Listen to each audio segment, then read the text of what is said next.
Hello दोस्तों, मैं चवन नौवार आप सभी का CSC 24 अकेडमी में स्वागत करता हूं। आप सभी अच्छे होंगे ऐसी उम्मीद करता हूं। अच्छे हो कि नहीं हो? अच्छे हो तो कल हमने क्या पढ़ा था?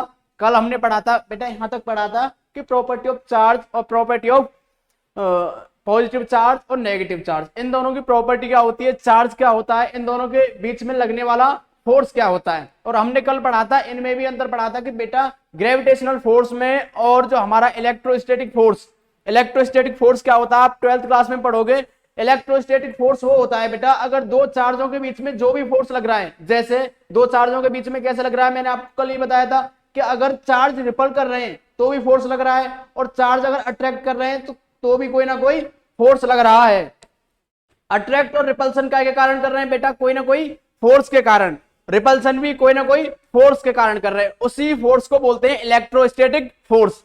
अच्छा, और ग्रेविटेशनल फोर्स क्या थी, जिससे हमारे ग्रेविटेशनल फोर्स ये होती है, न्यूटन ने बताया था कि अगर किसी भी बॉडी के पास कोई डेफिनेट मास हो, किसी भी बॉडी के पास बेटा कोई डेफिनेट मास हो, तो वो एक दूसरे की तरफ अट्रैक्ट होने लगती हैं। यही बेटा जो नियम होता है, यही लॉ होता है। ये लगता है हमारे जो प्लेनेट सन के अराउंड कैसे घूम रहे हैं, इसी कारण घूम रहे हैं, क्योंकि हमारे सन में भी वजन है, हमारे सन के पास भी मास है, और जो हमारे प्लेनेट्स हैं उनके पास भी मास है। लेकिन आप ये बोलोगे सर कि आपने बोला कि किसी भी दो बॉडी के बीच में अगर अट्रैक्शन होगा उनके मास के द्वारा, तो हमारे जैसे मैं और ये बोर्ड है, इनके बीच में अट्रैक्शन क्यों नहीं हो रहा? क्योंकि बेटा हमारा वजन बहुत ही कम है, बोले तो बहुत ही तुच्छ है, कुछ भी नहीं है इनके सामने। अगर मास की क्वांटिटी ज्यादा हो जाएगी, बहुत ज्यादा, हमारी पृथ्वी में कितना वजन है, 6 × 10⁻24 kg। कितना वजन है, बिना मापे हम इनका वजन नहीं निकाल सकते। ये होता है हमारी मास ऑफ अर्थ, और ये होता है बेटा हमारा मास ऑफ सन। इनके पास कितना वजन है, इनको बेटा हम माप नहीं सकते, हम ऐसे ही नापते हैं 10⁻30, 10⁻24। क्यों? क्योंकि इनको नापते नापते हमारी संख्याएं खत्म हो जाएंगी, लेकिन ये नापने योग्य नहीं है, बहुत ज्यादा वजन है। इसीलिए इन दोनों के बीच में जो फोर्स लगता है वो हमें महसूस होता है। मैंने पहले ही बताया था, जो ग्रेविटेशन फोर्स होता है वो बेटा बहुत कम होता है, और इलेक्ट्रोस्टैटिक फोर्स बहुत ज्यादा होता है। इसके बारे में हमारी बात हो गई थी, इसके बारे में हम ज्यादा बात नहीं करेंगे क्योंकि हमारे चैप्टर से रिलेटेड नहीं है।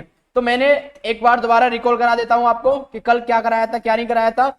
मैंने इस के की वैल्यू बताई थी बेटा आपको 1/4πε0 बताई थी, नहीं बताई थी? और जो फोर्स लग रहा था ग्रेविटेशन के बीच, वो उसकी कैपिटल जी जिसे बोलते थे ग्रेविटेशनल कांस्टेंट, और इसकी वैल्यू क्या थी बेटा 6.67 इंटू 10⁻⁻11 न्यूटन मीटर स्क्वेयर पर केजी स्क्वेयर। यहां तक किसी को कोई समस्या? कोई समस्या नहीं है। ये है बेटा हमारी एसआई यूनिट। एसआई यूनिट का मतलब कि हम इससे किस में नापते हैं, न्यूटन मीटर स्क्वायर और पर केजी स्क्वायर में। आ रही है बात समझ में?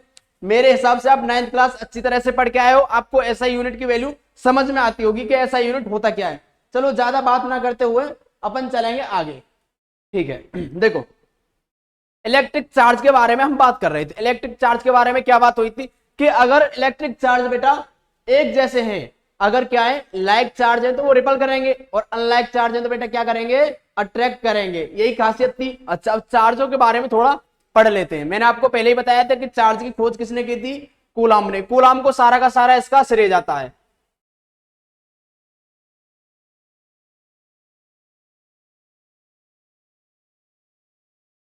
देखो, मैं आपको अलग से थोड़ा सा समझाना चाहता हूं कि चार्ज होता क्या है। चार्ज कुछ भी नहीं है, चार्ज के पास बेटा बस प्रॉपर्टी होती है। ये एक चार्ज हो गया, ये भी एक चार्ज हो गया। पहली बात, पहला स्टेटमेंट देखो, जो चार्ज है ना तो वो बनाए जा सकते हैं और ना बेटा डिस्ट्रॉय किए जा सकते हैं। Charge never be created nor be destroyed. जो चार्ज है ना तो बेटा बनाए जा सकते हैं और ना क्या किए जा सकते हैं बेटा, खत्म किए जा सकते हैं। चार्ज एक सबसे मूलभूत, बोले तो सबसे छोटी इकाई यही होती है चार्ज। चार्ज को ना कोई बना सकता है ना कोई मिटा सकता है, केवल वो अपनी स्टेट चेंज कर सकते हैं। Charge never be created nor be destroy, ना तो बनाए जा सकते हैं और ना ही मिटाए जा सकते हैं। आ रही है बात समझ में? ठीक है। लेकिन चार्ज सर है कहां, हमें क्या पता? थोड़ा सा मैं इसके बारे में बताना चाहूंगा कि जो हमारा जो एटम होता है, जैसे इसके लिए एक मिनट रुको, मैं से थोड़ा सा मूव कर लेता हूँ। ठीक है, आप यहाँ पे देखिए। अब देखो बेटा कि जैसे हमारे पास, आप जानते हो कि मैं आपको किसी भी एक ऑब्जेक्ट का स्ट्रक्चर बना के दिखाऊंगा कि ऑब्जेक्ट हमारे जो इस दुनिया में एग्जिस्ट कैसे कर रही है। देखो एग्जिस्ट ऐसे कर रही है,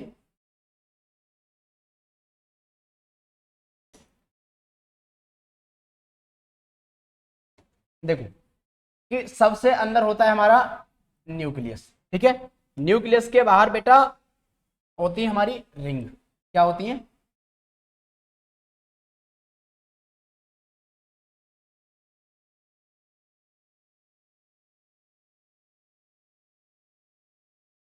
तो थोड़ा सा अंडो कर लेते हैं।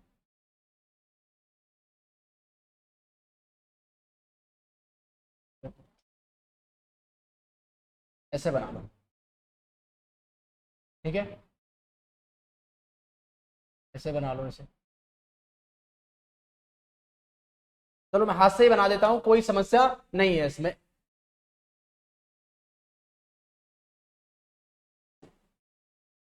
देखो हाथ से बनाते हैं। ये न्यूक्लियस हो गया, इसके चारों तरफ बेटा क्या होती है? ऑर्बिट बोलते हैं। क्या बोलते हैं उनको? ऑर्बिट होती है। अच्छा, जो सबसे अंदर वाला होता है उसे क्या बोलते हैं बेटा? न्यूक्लियस। और न्यूक्लियस में बेटा हमारे पॉजिटिव और केवल पॉजिटिव चार्ज होते हैं।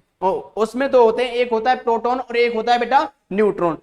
जो हमारे इलेक्ट्रॉन होते हैं वो हर एक ऑर्बिट में फिक्स होते हैं। क्या होते हैं? हर एक ऑर्बिट में फिक्स होते हैं। काय के अकॉर्डिंग नील्स बोर, जो हमारे एक साइंटिस्ट थे जिनका नाम क्या था बेटा? Niels Bohr. ये हमारे कौन थे? एक साइंटिस्ट थे। उन्होंने बताया कि अगर कोई भी ऑब्जेक्ट है उसमें बहुत इनफाइनाइट नंबर ऑफ मॉलिक्यूल्स होते हैं, हर एक मॉलिक्यूल में इनफाइनाइट नंबर ऑफ एटम होते हैं। एटम क्या होता है? कि एटम होता है ग्रुप ऑफ प्रोटॉन और neutron and the electron. Electron उसके चारों तरफ घूमते हैं, इसका नाम दिया उन्होंने, क्या बोला इसको? ऑर्बिट। क्या बोला? ऑर्बिट। कि बेटा हर एक ऑर्बिट में इलेक्ट्रॉन मूव करते रहते हैं। और जो इसका न्यूक्लियस है, क्या है बेटा? ये न्यूक्लियस, इसमें प्रोटॉन और न्यूट्रॉन होते हैं, दोनों के दोनों पॉजिटिव होते हैं, लेकिन जो इलेक्ट्रॉन है वो कैसे होते हैं बेटा? नेगेटिव। मैंने आपको बताया था, ऐसा नहीं है कि केवल और केवल एक ऑर्बिट में एक ही इलेक्ट्रॉन पाया जाए, ये इनके वैलेंसी के हिसाब से पाए जाएंगे। तो मेरा समझाने का मतलब क्या था कि मान के चलो कि ये एक कोई सब्सटेंस है। ठीक है, इसमें इनफाइनाइट नंबर ऑफ क्या होंगे बेटा? मॉलिक्यूल। मॉलिक्यूल कैसे होंगे? जो ग्रीन वाला है उसे मैं मॉलिक्यूल से रिप्रेजेंट करता हूं। जैसे देखो,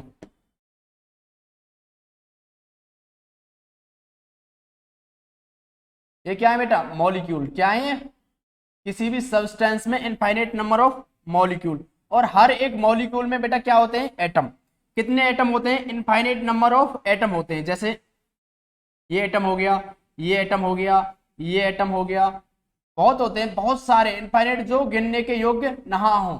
ठीक है, एटम ये हो गया, इसके अंदर भी एटम हो गया, ये हो गया, ये भी एटम, ये भी एटम, इसके अंदर भी ये एटम हो गया। आ रही है बात समझ में? जो एटम होते हैं ना हमारे, क्या होते हैं बेटा? एटम। एटम के अंदर हमारे पाए जाते हैं क्या?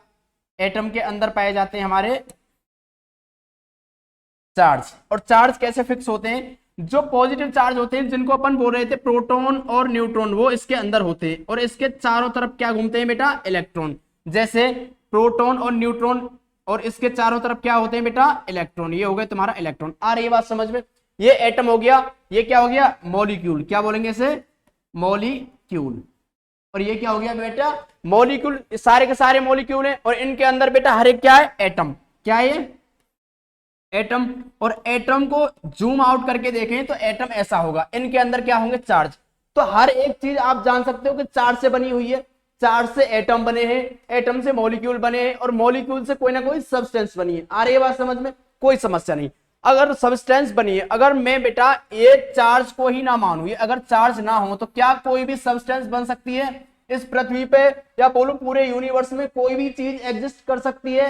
नहीं कर सकती। क्यों करती है बेटा? वो चार्ज, चार्ज क्या हमारी सबसे छोटी इकाई है इस संसार की रचना के लिए, ऐसा बोल सकते हैं। आ रही है? चलो इसके आगे देखते हैं कि चार्ज क्या हो गया, कभी बनाया नहीं जा सकता और क्या नहीं किया जा सकता बेटा? डिस्ट्रॉय भी नहीं किया जा सकता। चार्ज कहां पे होता है? एटम के अंदर। एटम कहां पे होता है? मॉलिक्यूल के अंदर। मॉलिक्यूल कहां पे होता है? किसी भी सब्सटेंस के अंदर। मान के चलो ये क्या है? ये बोर्ड है। क्या ये? Black board. ब्लैक बोर्ड को मैंने जूम आउट करके देखा तो उसमें इनफाइनाइट नंबर ऑफ मॉलिक्यूल। ये क्या है बेटा? मॉलिक्यूल। मैंने आपको पहले ही बता दिया मॉलिक्यूल से। और मॉलिक्यूल के अंदर क्या है ये बेटा? एटम। क्या है ये? एटम। और एटम के अंदर क्या है बेटा? इलेक्ट्रॉन, प्रोटॉन और न्यूट्रॉन। और इलेक्ट्रॉन, प्रोटॉन और न्यूट्रॉन कैसे फिक्स हैं कि इलेक्ट्रॉन तो चारों तरफ ऑर्बिट में घूमते हैं उनकी एनर्जी लेवल के हिसाब से। जो सबसे अंदर वाली सेल है या ऑर्बिट है उसमें सबसे कम एनर्जी होता है, और जैसे जैसे बाहर की तरफ चलेंगे एनर्जी का लेवल बेटा क्या हो जाएगा? बढ़ जाएगा। सबसे अंदर वाली सेल है उसकी एनर्जी सबसे कम, जो बाहर है उसकी उससे ज्यादा, जो बाहर है उसकी उससे ज्यादा। इसका मतलब ये है कि अगर हमें तो एनर्जी मिलती रहे तो ये इलेक्ट्रॉन बेटा अपनी ऑर्बिट छोड़ के, मान के चलो यहां से कोई एक इलेक्ट्रॉन है और इसे एक्सटर्नल में एनर्जी दे दूं तो बेटा ये अपनी ऑर्बिट छोड़ के कहां पे आ जाएंगे? आउटर मोस्ट जो बाहर वाली वो है उस ऑर्बिट में। अगर एनर्जी इसमें भी ज्यादा मिल गई तो ये बेटा फ्री इलेक्ट्रॉन हो जाएंगे, ये क्या करेंगे? अपने एटम को छोड़ जाएंगे। तो किसी भी सब्सटेंस में क्या होते हैं? फ्री इलेक्ट्रॉन भी होते हैं और क्या होते हैं? बंधे हुए, मतलब बॉन्डिंग इलेक्ट्रॉन भी होते हैं। आ रही है बात समझ में? लेकिन जो हमारा न्यूक्लियस है ये अपनी आसानी से स्थिति चेंज नहीं करता, ये अपना आसानी से जगह चेंज नहीं करता। जगह चेंज कौन करते हैं? इलेक्ट्रॉन। आ गई बात समझ में? चलो इसके आगे चलते हैं। कहां पे थे हम? यहां पे आ गए थे, ठीक है। थोड़ा सा और समझ लेते हैं इसमें कि जो Q is equal to N E, क्या है ये? Q is equal to N E जो हमने लिखा है क्या? देखो अगर बेटा मैं आपसे पूछूं, आपसे मैं ये पूछूं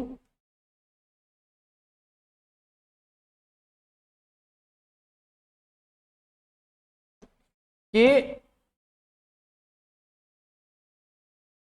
अगर आपसे बेटा मैं ये पूछूं कि मान के चलो कि इस क्लास में 40 बच्चे, ठीक है?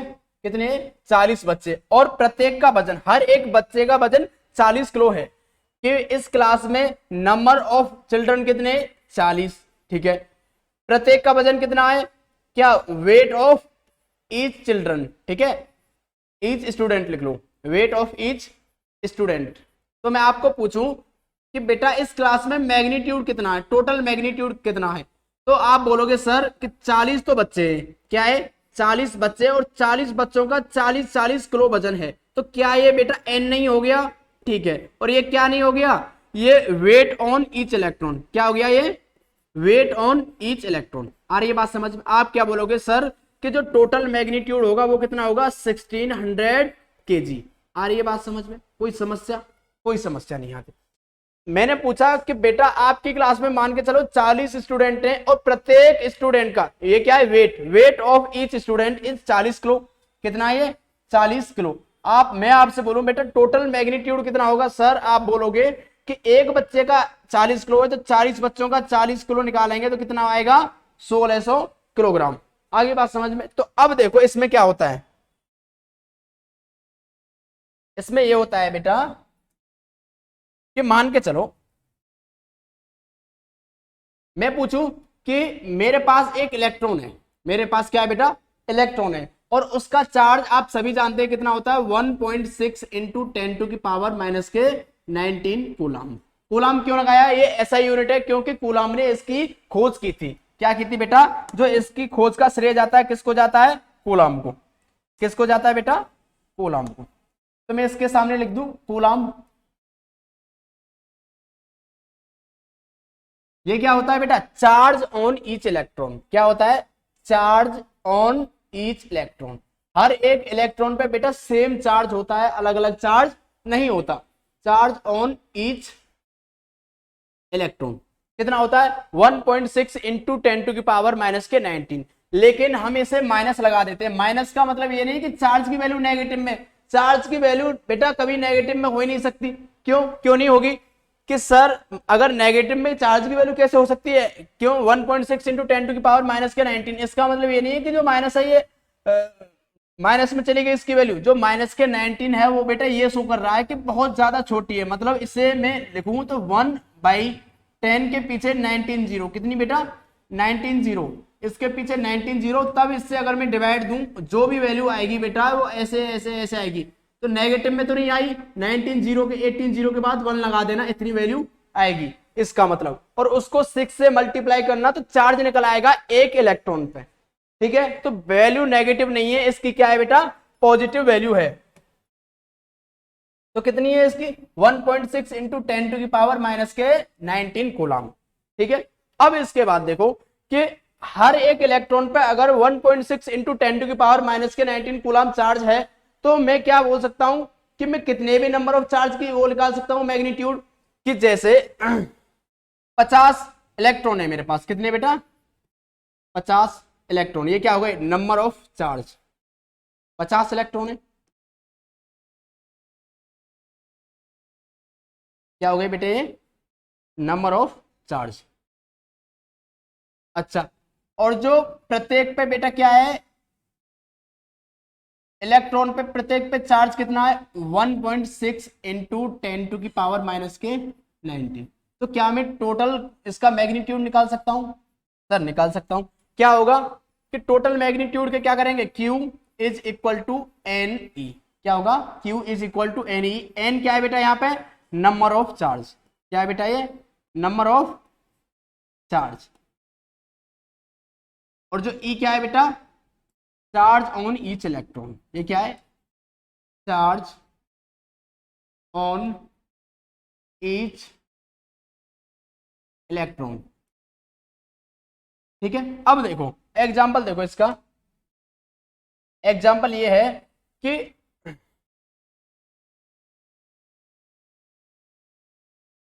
एग्जाम्पल कि मेरे पास जो नंबर ऑफ चार्ज है वो 50 है, और प्रत्येक इलेक्ट्रॉन पे जो चार्ज होता है वो कितना होता है बेटा -1.6। माइनस क्या है केवल शो करता है कि ये इलेक्ट्रॉन का चार्ज है, माइनस का मतलब ये नहीं कि चार्ज नेगेटिव में, क्यों क्योंकि प्रोटॉन का भी यही चार्ज होता है। प्रोटॉन का कितना होता है 1.6 इंटू 10 टू की पावर 19, 1.6 इंटू 10 टू की पावर माइनस के 19 कूलम। इलेक्ट्रॉन का भी क्या होता है सेम होता है 1.6 इंटू 10 टू की पावर माइनस के 19। अगर मैं माइनस या प्लस ना लगाऊं तो मुझे दोनों एक ही दिखेंगे, मुझे क्या पता चलेगा कि ये प्रोटॉन का है बेटा या इलेक्ट्रॉन का। इसीलिए मैंने यहाँ पर क्या लगा दिया माइनस। माइनस का मतलब ये नहीं कि नेगेटिव में, केवल और केवल काय के लिए लगाया है इंडिकेट करने के लिए कि ये जो माइनस वाला है वो इलेक्ट्रॉन का चार्ज है।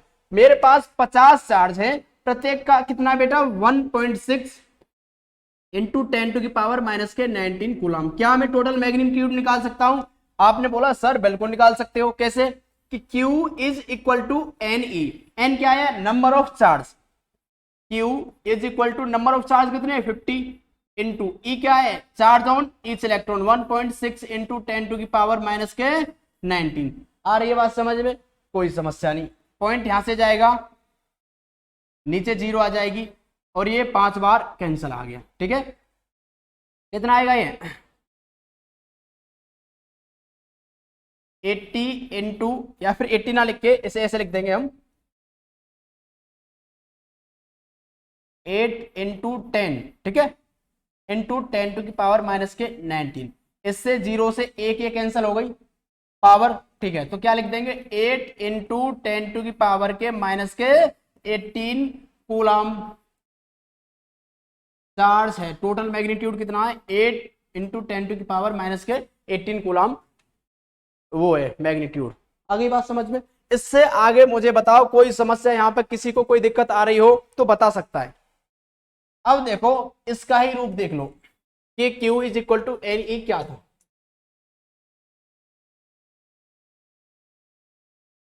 ये रहा Q is equal to N E. N क्या है number of charge, number of charge, number of charge बोले तो 1 हो गया, 2 हो गया, 3 हो गया, कितने भी हो सकते हैं। ठीक है, अच्छा ई क्या है charge on each electron 1.6 into 10 to की पावर माइनस के 19। और यहां पे लगा दो बेटा माइनस। माइनस क्या के लिए? केवल इंडिकेट करने के लिए है कि बेटा कि ये इलेक्ट्रॉन का चार्ज है या प्रोटॉन का चार्ज। यहां तक कोई समस्या नहीं है। इसके आगे चलेंगे। देखो कूलाम लगा दिया। कूलाम क्या है ये बेटा, इसकी एसआई यूनिट आ गई। ठीक है, अब देखो we shall define the coulomb. जो एक कूलाम भी होता है कि एक कूलाम में कितने नंबर ऑफ चार्ज होते हैं, उसकी भी बात करेंगे कि वो एक कूलाम में कितने नंबर ऑफ चार्ज होते हैं। उसकी वैल्यू लगभग ये होती है बेटा 6.25 इंटू 10 टू की पावर 18 कूलाम। एक कूलाम में इतने नंबर ऑफ चार्ज होते हैं। कूलाम नहीं लगाएंगे इसके पीछे, ये क्या है, number of charge in one coulomb. इसे अपन देखेंगे number of charge in one coulomb, in one coulomb.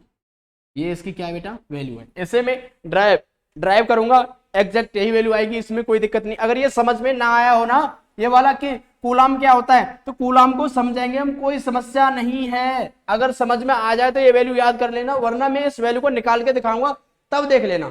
ठीक है, चलो आगे चलते हैं। इसके बाद कि करंट क्या होता है, इससे पहले समझ लो करंट क्या होता है। कि मान के चलो बेटा मेरे पास एक कंडक्टर है। क्या ये कंडक्टर कुछ भी हो सकता है। कंडक्टर क्या होता है, जिससे इलेक्ट्रिसिटी पास हो जाए, वही कंडक्टर है। कि मान के चलो मेरे पास ये क्या है, एक कंडक्टर है।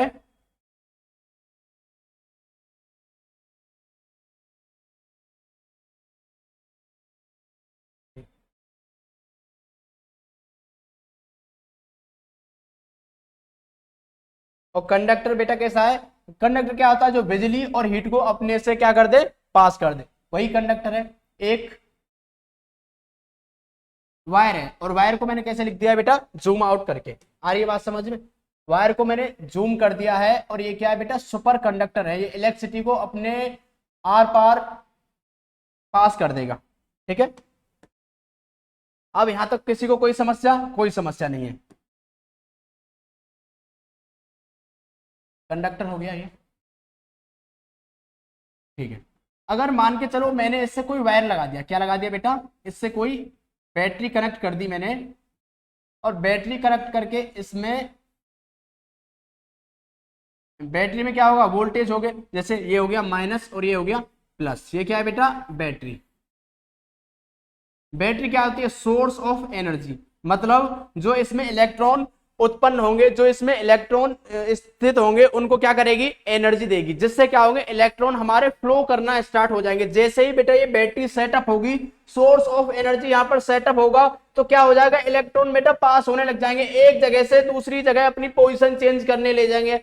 सर ऐसा क्यों बोल दिया आपने, ऐसा इसीलिए बोल दिया कि बैटरी का काम क्या है, एनर्जी देना। जैसे ही बेटा ये एनर्जी देगी, यहाँ पे वर्क डन होगा। बैटरी का भी हम काम समझेंगे, उससे पहले पढ़ेंगे हम पोटेंशियल डिफरेंस, उसको बाद में पढ़ेंगे। पहले इसमें समझो कि सर करंट होता क्या है। करंट ये होता है कि अगर हमको पता है हर चीज में इलेक्ट्रॉन है, हर एक चीज, हर एक वस्तु इलेक्ट्रॉन से बनके मिली है, तो इस कंडक्टर में भी क्या होंगे बेटा, इलेक्ट्रॉन होंगे। इलेक्ट्रॉन को मैंने माइनस से शो कर दिया। ये क्या है, नंबर ऑफ इलेक्ट्रॉन, इनफाइनाइट होंगे। ठीक है, और बेटा इसमें क्या होंगे, जो ये मैंने बनाया है अभी, इसमें भी इलेक्ट्रॉन होंगे। जो वायर है ये भी तो एक कंडक्टर होगा, इसमें भी तो इलेक्ट्रॉन होंगे कि नहीं होंगे, क्या होंगे सर, ये इलेक्ट्रॉन है। ठीक है, इसमें पूरे के पूरे में इलेक्ट्रॉन ऐसे मौजूद होंगे, और ये भी इलेक्ट्रॉन है। ठीक है, ये हो गया हमारा प्लस पॉइंट,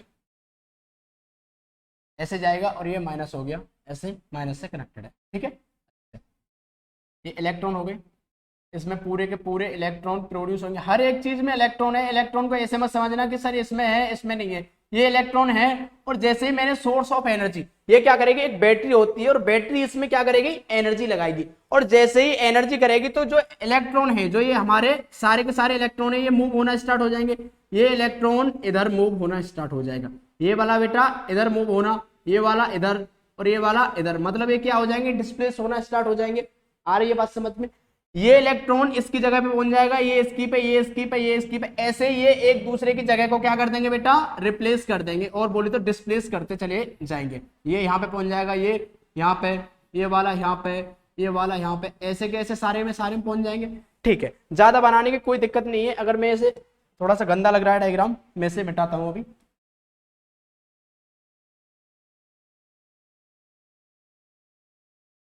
ठीक है ना, चलो हो गया। अब देखो बेटा क्या होगा कि जैसे ये इलेक्ट्रॉन इसमें एंटर करेगा, क्या करेगा, इसमें एंटर करेगा, ये इन इलेक्ट्रॉनों को भी क्या करने लग जाएंगे, डिस्प्लेस करने लग जाएंगे, और ये इलेक्ट्रॉन बेटा एक डायरेक्शन में मूव होना स्टार्ट हो जाएंगे। क्या हो जाएंगे, मूव होना स्टार्ट हो जाएंगे। लेकिन मैं आपको बता दूं कि जो इलेक्ट्रॉन होते हैं वो प्लस से माइनस कभी भी मूव नहीं होते। ये बेटा क्या होगा, यहाँ पे होगा ये माइनस होगा, और ये क्या होगा बेटा, प्लस होगा। जैसे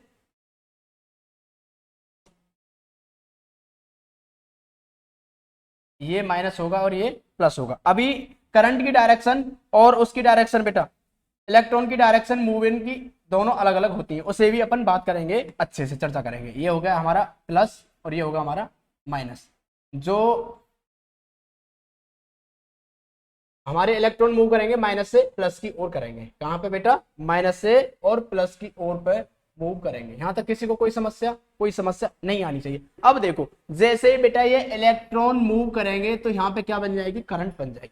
इलेक्ट्रॉन ऐसे ही तो मूव करेंगे, ऐसे मूव करेंगे, फ्लो करना जैसे ही स्टार्ट हो जाएंगे, ये क्या करेगा, फिर इससे बाहर निकल के आएगा, ऐसे डिस्प्लेस कर देगा। ये क्या करेगा, ऐसे डिस्प्लेस, ठीक है, ये ऐसे डिस्प्लेस, ऐसे ही करते करते ये ऐसे डिस्प्लेस, और ये बैटरी में आ जाएगा। आ रही है बात समझ में। अब देखो इसमें क्या है कि सर मैं आपको एक और चीज बता दूं, जो इलेक्ट्रॉन चलता है वो कैसे चलता है, उसकी स्पीड होती है 10⁻⁻⁴ मीटर पर सेकंड। इसका मतलब क्या है, इसका मतलब ये है कि सर वो एक सेकंड में कितना चलेगा, एक सेकंड में इतना चलेगा, और बोले तो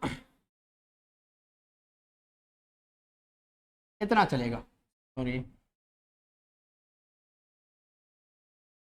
तो एक इलेक्ट्रॉन चलेगा वो बेटा एक सेकंड में कितना चलेगा, इधर लिख देता हूं मैं इसकी वैल्यू, वो एक सेकंड में इतना चलेगा मीटर प्रति सेकंड। मतलब एक सेकंड में 0.0001 मीटर, एक सेकंड में इतना चलेगा।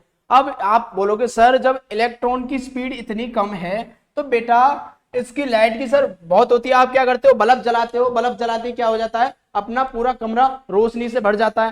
तो अगर इलेक्ट्रॉन की जो ड्रिफ्ट वेलोसिटी है, ड्रिफ्ट वेलोसिटी आप 12th क्लास में पढ़ेंगे, जो इलेक्ट्रॉन की जो वेलोसिटी है वो 10⁻⁻⁴ मतलब 0.0001 मीटर पर सेकंड है। लेकिन इलेक्ट्रिसिटी की क्या होती है बेटा, जो स्पीड होती है बहुत ज्यादा होती है। क्या होता है इसमें, जो एक इलेक्ट्रॉन इसे डिस्प्लेस कर देगा, ये इतनी अच्छी तरह से एक दूसरे से एडजस्ट होते हैं, बिल्कुल भी जगह नहीं होती। अगर एक इलेक्ट्रॉन ने दूसरे को, मान के चलो ये पहला हो गया और ये दूसरा हो गया, अगर पहले इलेक्ट्रॉन ने दूसरे को डिस्प्लेस कर दिया, दूसरा तीसरे को, तीसरा चौथे को, चौथा पांचवे को, यहां से और यहां तक पहुंचने में 10⁻⁻⁴ मीटर चलेगा प्रति सेकंड, एक सेकंड में। लेकिन क्या होगा, जैसे ये इसे वो करेगा डिस्प्लेस, इतनी जल्दी ये प्रोसेस होती है कि पूरे के पूरे कंडक्टर हो चाहे वो वायर हो, ये क्या है, वायर, इसमें क्या होते हैं, नंबर ऑफ इलेक्ट्रॉन फुलफिल होते हैं, मतलब पूरा का पूरा भरा हुआ होता है, कोई भी स्पेस नहीं होता। जैसे इलेक्ट्रॉन इसे पास करेगा सारे इलेक्ट्रॉन अपनी जगह चेंज कर देंगे, और क्या होगा, ये वाला इलेक्ट्रॉन भी अपनी जगह चेंज कर देगा, और ये वाला इलेक्ट्रॉन बैटरी में आ जाएगा। तो with in few second, few क्या आप बोल सकते हैं, माइक्रो सेकंड से भी कम, ये इलेक्ट्रॉन अपनी जगह चेंज कर देंगे। और ये क्या लगेगा, ये तो केवल यहां से यहां जाएगा, इतनी देर में ये इलेक्ट्रॉन यहां पे आ जाएगा। इसीलिए लाइट की जो स्पीड होती है बहुत ज्यादा होती है। क्यों, जितना समय इसे यहां से और यहां तक जाने में लगेगा, इतने में क्या होगा, पूरा का पूरा जो इलेक्ट्रॉन है वो अपनी क्या कर देंगे, पोजीशन चेंज कर देंगे, डिस्प्लेस हो जाएंगे, और इससे ही क्या होगी, हमारी इलेक्ट्रिसिटी की स्पीड बढ़ती है। आप हमेशा याद रखना, जो इलेक्ट्रॉन की जो चलने की स्पीड होती है वो ये होती है, लेकिन जो लाइट की स्पीड होती है वो लगभग 3 × 10⁻⁻⁸ मीटर पर सेकंड होती है। ठीक है, मीटर नहीं, किलोमीटर। आ रही है बात समझ में। जो हमारी स्पीड ऑफ लाइट होती है कितनी होती है, 3 × 10⁸ मीटर पर सेकंड। कोई समस्या यहां तक, कोई समस्या नहीं, इससे आगे अपन कल चर्चा करेंगे। ठीक है, आज के लिए इतना ही, थैंक यू।